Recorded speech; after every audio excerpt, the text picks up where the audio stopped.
locked out. It is 12 noon in Cairo, and we're following developments on the ground there as they change minute by minute. Hello there, I'm Monita Rajpal. And I'm Zain, Verjee. You are watching World One live from London. Our other big story, new developments for Nelson Mandela. Doctors are set to hold a news conference on the former South African president. So ahead, the legacy of the 7 astronauts who died on board the Space Shuttle Challenger.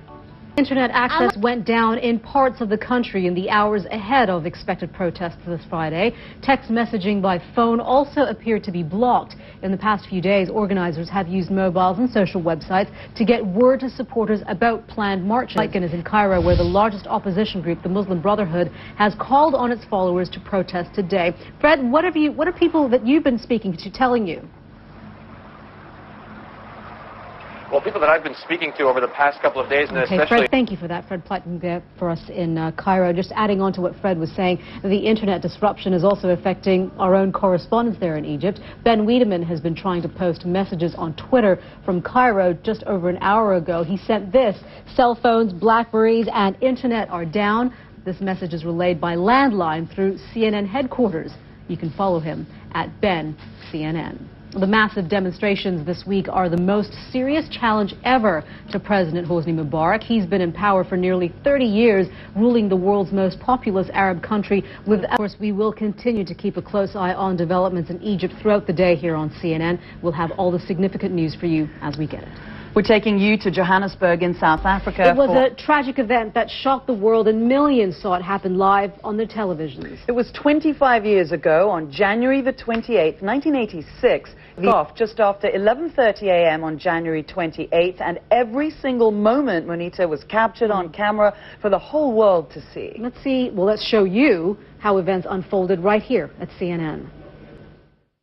T-minus 21 seconds, and the solid rocket booster engine gimbal. And that accident forever changed the way people viewed space travel. Yeah, of all the crew members aboard the space shuttle that day, there was one that particularly stood out. Her name was Krista McAuliffe, and she was the first ordinary citizen ever to be sent into space. More than that, she was a school teacher, the 37-year-old. You can see her here in this picture on the left. They're from Nelson Mandela's grandson, the former South African president is doing well. He is in high spirits, and he is in a jovial mood. He is sitting up in bed, and he's been teasing his family and the nurses. They say that his good attitude has been helping him through his old age, as well, of course, the normal ailments that go with old age. But the doctors are saying Nelson Mandela will be discharged from hospital. Now it's up to the family to decide when to take him home for home-based care. The Army Surgeon General gave a little more specifics about what exactly he was suffering from. He says acute respiratory infection. They said that they treated it,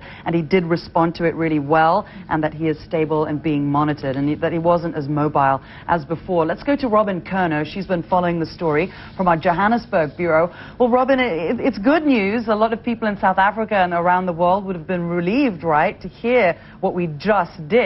Will it calm all the speculation now? Absolutely. I think there's probably a collective sigh of relief across the whole nation. His condition with our chief medical correspondent, Dr. Sanjay Gupta, who's been attending the World Economic Forum in Davos, Switzerland. And Dr. Gupta, you know, when we talk about, when those doctors speak, I guess, it's often quite scary because it's never really, in layman's terms, they talk about specialized investigation into his treatment and into his health. What can we read into that? Dr. Sanjay Gupta, thank you very much for that. Always good to have a second opinion, as they say. So Nelson Mandela is doing well. He is on his way home. Well, he will be on his way home soon. And we are all so happy to have that good news today to end World One live from London. I'm Zain, Verjee. And I'm Monita Rajpal. Thank you for watching.